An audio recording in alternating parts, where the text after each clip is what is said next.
tentar dizer como é que vai se desenrolar a crise na Europa. Vamos lá. Bom, qual que é a previsão que eu faço? A Europa vai passar por uma longa crise no estilo do Japão. Então não é uma coisa de 1 ano, 2, o trem não vai se resolver facilmente. É uma crise terminal tal qual a do Japão. Vamos detalhar. O que eles deveriam ter feito? Eles deveriam ter limitado a alavancagem dos bancos. Os governos deveriam ter imposto limites aos bancos, mas os bancos, como financiam as campanhas dos políticos, eles ficaram à vontade. Só que agora vai dar uma grande merda, os bancos são todos quebrados. A zona do euro deveria ter sido precedida por uma união fiscal e política. Todo mundo sabia que do jeito que foi feito não ia dar certo. Os técnicos sabiam. O problema é que os políticos passam por cima da técnica. Então não é uma... A Der Spiegel fez artigos, vou botar o link para vocês, muito bem explicando, entendeu, que não dava para fazer a zona do euro naquelas condições. Mas sabe como é que é a política, né? Então eu tenho algumas certezas sobre o que vai acontecer na Europa. Então, não é que os bancos vão quebrar, os bancos já estão quebrados, só falta declarar que estão quebrados. E eles vão ser salvos pelos governos. Por que eles vão ser salvos? Porque não pode deixar quebrar, que dá uma merda danada no estilo de 1929. Então, os políticos já aprenderam que não pode deixar. Então, com isso, as dívidas dos governos vão aumentar e vamos ter longas crises devido aos déficits públicos, devido às dívidas soberanas, dívidas dos governos. Eu também tenho algumas dúvidas. Quais são? A Grécia vai permanecer na zona do euro? Dá para a Grécia permanecer? Porque ela está totalmente incompetente, ela perdeu a capacidade de exportar, ela teria que desvalorizar a moeda dela, ela teria que abandonar o euro. Mas pode ser que ela receba a ajuda da Alemanha e dos outros e permanecer na zona do euro. Isso aqui realmente eu não sei. Os banqueiros, eles teriam que perder o banco, eles teriam que ser penalizados. O governo devia tomar o banco dos banqueiros. Já que eles fizeram besteira, eles têm que pagar pelo erro deles. Mas eu não sei se eles vão ter força para poder continuar com os próprios bancos e ainda receber dinheiro do governo. Tá? Eles fizeram a merda, se eles receberem dinheiro agora, é uma puta injustiça com o povo, uma puta injustiça com o contribuinte. Mas isso aqui não está descartado. Sabe como é que é banqueiro, né? Banqueiro que eu digo é tanto quem tem o controle do banco, tá? Controle acionário, como quem administra o banco. E outra coisa que eu não sei é se a Europa vai se integrar, tá? Se ela vai continuar se unindo, ter uma união fiscal e monetária, ou se ela vai se desintegrar, se ela vai se separar. Pode ser que ela faça como a União das Repúblicas Socialistas Soviéticas, ou pode ser que ela faça como a ex-União Soviética, que se desintegra. Isso aqui, essas três coisas, sinceramente, eu não sei. Se vocês quiserem opinar, fica à vontade. Então, os bancos estão quebrados, mas não pode deixar, tá? Se deixar do jeito que está, quebra o mundo inteiro. Se der dinheiro para os banqueiros, o povo vai reclamar e com razão, né? Vai ter quebradeira. Então vamos ver como que os governos vão fazer. O correto, gente, é fazer como o Brasil fez com o PROER, com o Fernando Henrique Cardoso, que salvou os bancos e penalizou os donos dos bancos. É essa que é a verdade. Então o Brasil pode exportar esse know-how para a Europa, assim como a Europa está querendo implantar a CPMF. A gente tem um complexo de prioridade, que a gente é burro, que a gente é isso, que é aquilo, mas o mundo está copiando o Brasil no Bolsa Família e outras coisas. Qual que é o problema dos bancos? O grande problema dos bancos, gente, o pessoal pensa que banco é rico, que banco tem dinheiro. O banco é tudo meio quebrado. Por quê? Porque o banco, ele alavanca muito os negócios dele. Então, se ele tem um patrimônio líquido, eu botei aqui de R$100 para simplificar, tá? Em geral, ele empresta R$1.000.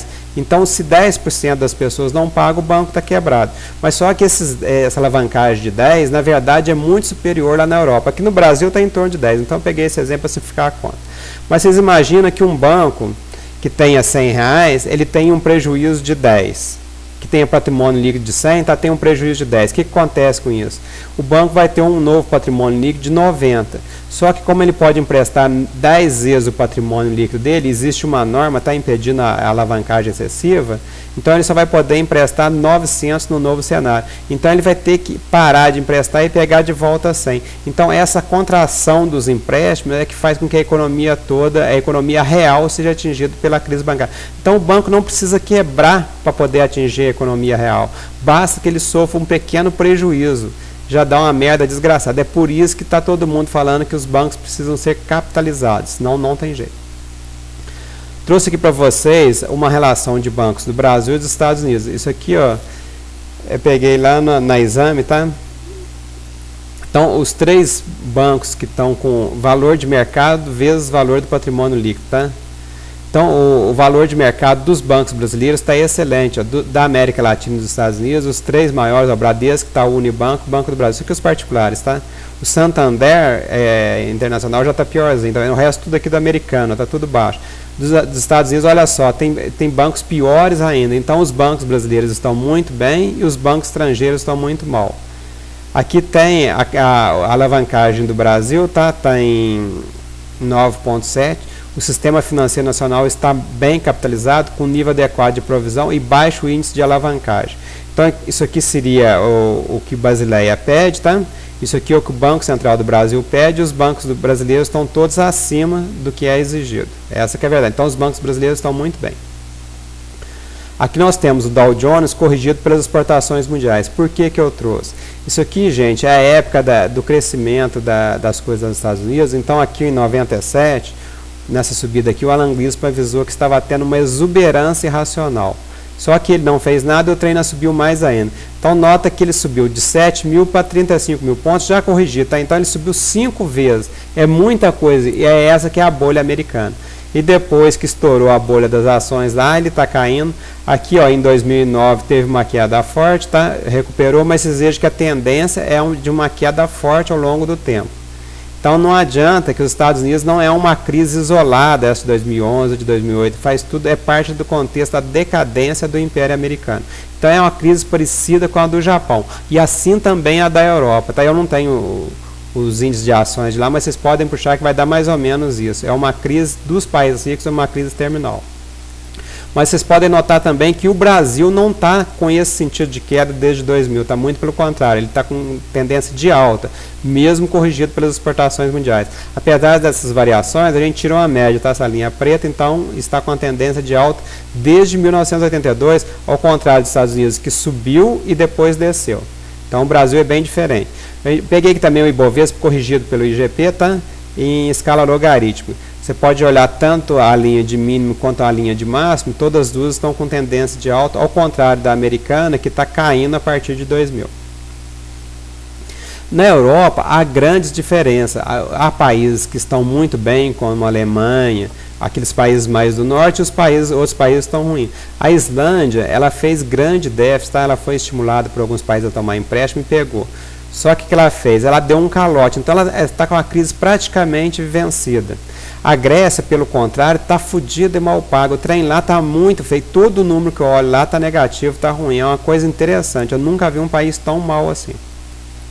Trouxe aqui então da Islândia, tá? Por setores. Vocês vejam que o agronegócio dela é bom, pesca, me parece, tá? Tem mineração também. O petróleo, ela importa, né, os combustíveis. As manufaturas, ela não é boa, mas está melhorando. E assim que ela apertou o cinto, ela melhorou rapidamente. Agora vamos ver o caso da Grécia. A Grécia, ela tem a mineração negativa, o agronegócio negativo, os combustíveis negativos e aumentando com o aumento do preço do petróleo, e as manufaturas negativas com tendência de queda ao longo do tempo. Então a Grécia, na mesma análise que eu fiz para a Islândia, tá? A Islândia deu para salvar e a Grécia não tem salvação. Eu não sei por que emprestaram tanto dinheiro para a Grécia. Eu nunca vi um trem tão ruim desse jeito.